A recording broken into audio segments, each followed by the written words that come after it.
Several species of lizards are known as dragons, from the famous Komodo dragons, the largest lizards in the world, to green water dragons that grow up to 1 meter long. But the species that you're most likely to see in captivity is this little guy here. He is a bearded dragon from Australia. And these guys are perfect beginner species for those that want to start keeping reptiles. They're very docile, they're very friendly, they're very easy to keep, and they can actually get used to human contact and quite like being petted and stroked. They're called bearded dragons because of their spectacular fringe of spine-like scales that form this beard around his throat.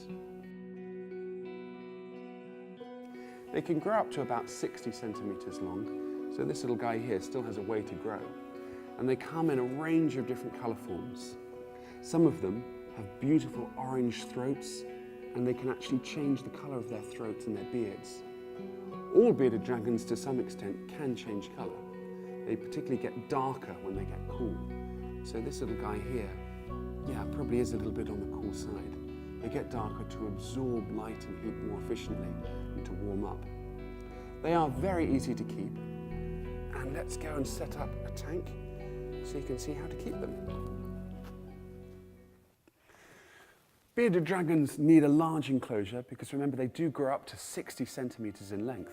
So it's important to find an enclosure that's at least 1 meter length, ideally as large as possible. So give them as much space as possible and find an enclosure that's at least 1 meter or so long. It's a good idea to get a vivarium as opposed to an aquarium or terrarium, rather than a glass box. A vivarium is on all sides either wood or plastic, and that's really good for insulation, of course, except for the front, which is glass, to allow you to see in and watch your bearded dragon. You then need to think about substrate. Many people use moist or damp tissue paper or newspaper or normal paper. You can actually also use this reptile sand, and this is quite good because you don't then need to clean out all of the paper. With the sand you can just scoop out the reptile's waste, and so that can make it quite easy to change and keep clean. Then you need to think about some three-dimensionality in their tanks.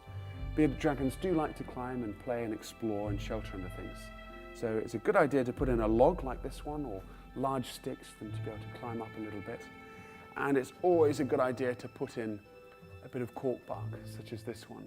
So they've got a little shelter to hide under, or a plant or something like that to explore. If you live in a temperate country, you will need to heat the tank of your bearded dragon. You can do this many ways.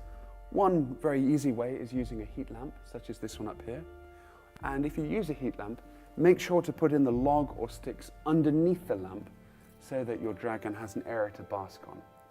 You can also heat your tank by using a heat mat, such as this one here.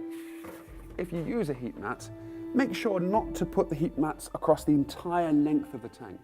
It's always a good idea to keep an area of the tank free of heating so that your bearded dragon has an area to go to if he gets too hot and needs to cool down. You then need a little dish and keep this full of fresh water at all times. It's a good idea to change it every 2 or 3 days so that your bearded dragon has some fresh water to drink from at all times. And then you need to think about food.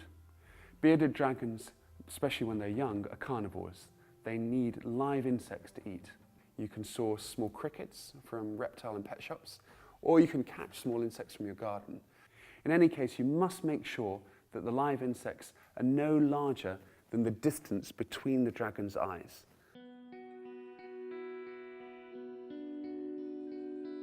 Adult bearded dragons like more varied diet. They need to have a bit of plant matter within their diet. So it's a good idea to put in chopped green peppers. They actually really like dandelion leaves. Or you can put in bits of cabbage or other succulent vegetables that they'll take. So it's a good idea, particularly when they're adult, to have both crickets and chopped vegetables in their tank at all times. The only other considerations then you really need to think about is how many dragons you keep.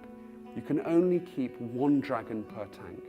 The males in particular can fight, so they should always be kept singularly unless you're breeding them. If you provide all these conditions for your dragon will provide you with years of entertainment. They're wonderful animals to watch. and they'll provide you with years of pleasure.